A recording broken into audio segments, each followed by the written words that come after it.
Hello बच्चों, आइए इस प्रश्न को पढ़ते हैं। किसी चालक कुंडली को यदि आदर्श घर्षण रहित धुरी पर एक कोणीय वेग ओमेगा से एक बार चला दिया जाए तो वह बिना किसी बाह्य बल युग्म के चलती रहेगी। यदि कुंडली किसी चुंबकीय क्षेत्र में हो परंतु कुंडली का जो परिपथ है वो बंद ना हो, तो बताइए कि कुंडली का परिपथ बंद करने पर कुंडली की गति पर क्या प्रभाव पड़ेगा। आइए इस प्रश्न के मुख्य अवधारणा की चर्चा करें।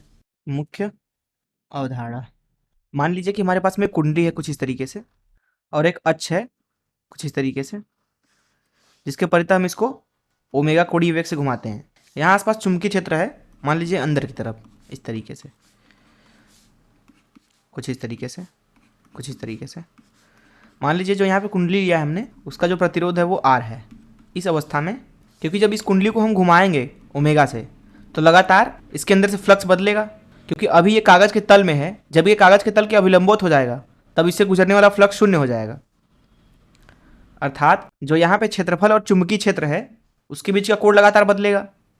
तो यहाँ जिस दर से चुंबकीय फ्लक्स बदलेगा उसको डी फाई भागे डी टी बोल दें अगर, तो वही होगा इसमें प्रेरित विभव। साथ ही साथ इसमें प्रेरित धारा जो होगा आई, उसका मान लिखा जाएगा ई भागे प्रतिरोध आर के।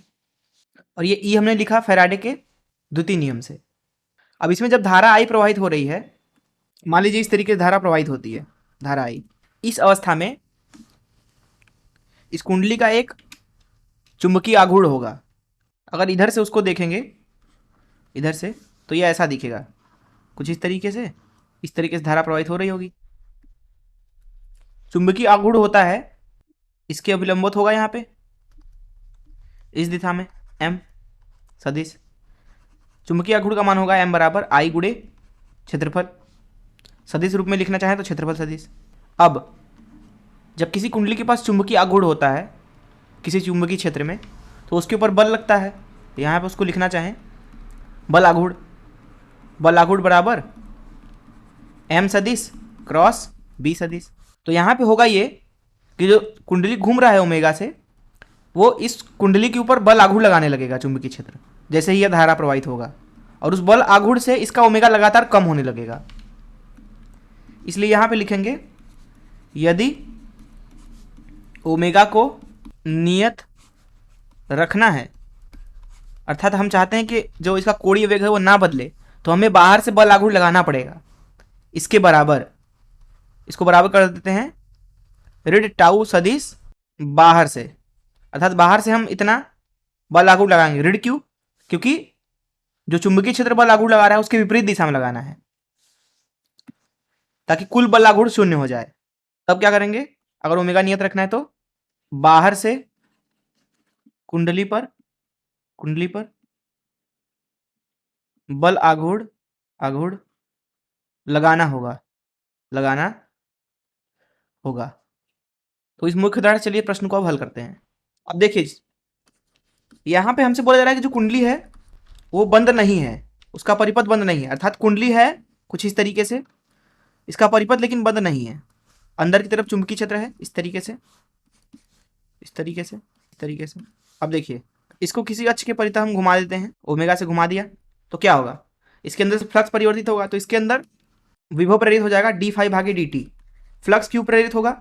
फ्लक्स का मान होता है बी सदिश डॉट ए सदिश। इसको लिख सकते हैं बी का परिमाण ए का परिमाण गुणे कॉस थीटा। थीटा होता है चुंबकीय क्षेत्र और क्षेत्रफल के बीच में कोण। यहाँ पे कुंडली लगातार घूम रहा है तो उसका क्षेत्रफल कभी इधर होगा, कभी इधर होगा, कभी इधर होगा, लेकिन चुंबकीय क्षेत्र तो अंदर ही है, इसलिए चुंबकीय क्षेत्र और क्षेत्रफल के बीच में कोण बदल रहा है जिस तरीके से ये घूम रहा है। इसलिए फ्लक्स बदल रहा है, थीटा बदल रहा, इसलिए फ्लक्स भी बदल रहा, इसलिए विभव प्रेरित हो गया।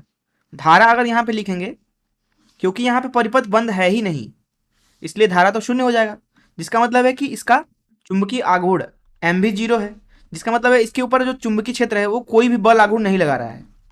इसलिए इसको अगर एक बार ओमेगा से घुमा दिया तो इसका ओमेगा जो है वो नियत रह जाएगा, क्योंकि ओमेगा को बदलने के लिए बल आघूर्ण तो लगाना पड़ेगा, क्योंकि बल आघूर्ण होता ही है डी ओमेगा भागे डी टी के। अगर बल आघूर्ण ही शून्य है तो ओमेगा नियत हो जाएगा। तो यहाँ पे हमने देखा कि जो धारा है वो शून्य है।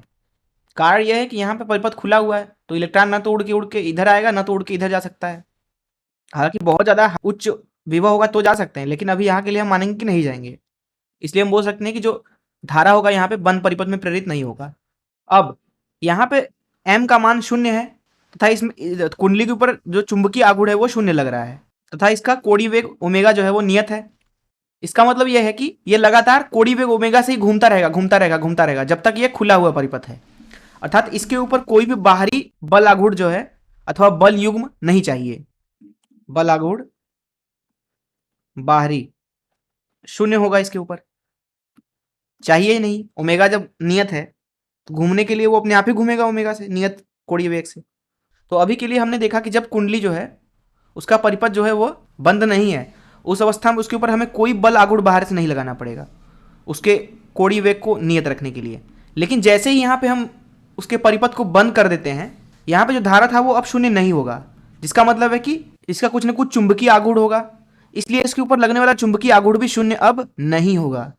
इसलिए इसका कोणीय वेग भी अब नियत नहीं रह जाएगा, क्योंकि यहाँ पे चुंबकीय आघूर्ण लगने लगेगा टाउ, जो कि होगा डी ओमेगा भागे डी टी के, अर्थात ये कोणीय वेग को लगातार बदलने लगेगा, उसको धीमा करने लगेगा। उसको आप ऐसे भी समझ सकते हो कि इसमें जब धारा मान लीजिए इस तरीके से प्रवाहित हो रहा है तो ये ऊर्जा आ क्या कहाँ से रही है, ये ऊर्जा आ रही है इसके ओमेगा से आ रही है। यहाँ पे जो ये कुंडली है इसकी गति ऊर्जा परिवर्तित हो रही है विद्युत चुंबकीय ऊर्जा में धारा के रूप में, इसीलिए उसका ओमेगा लगातार घटने लगा। अगर आप उसको चाहते हैं कि उसको नियत रखें, अर्थात ओमेगा को अगर आप नियत रखना चाहते हैं, अगर आप ओमेगा को नियत रखना चाहते हैं तो आपको बाहर से एक बल लगाना पड़ेगा, बल आघूर्ण, और उसका मान कितना होगा, जैसा कि अभी हमने मुख्य परिणाम दिया देखा, m सदिश क्रॉस b सदिश के बराबर होना चाहिए।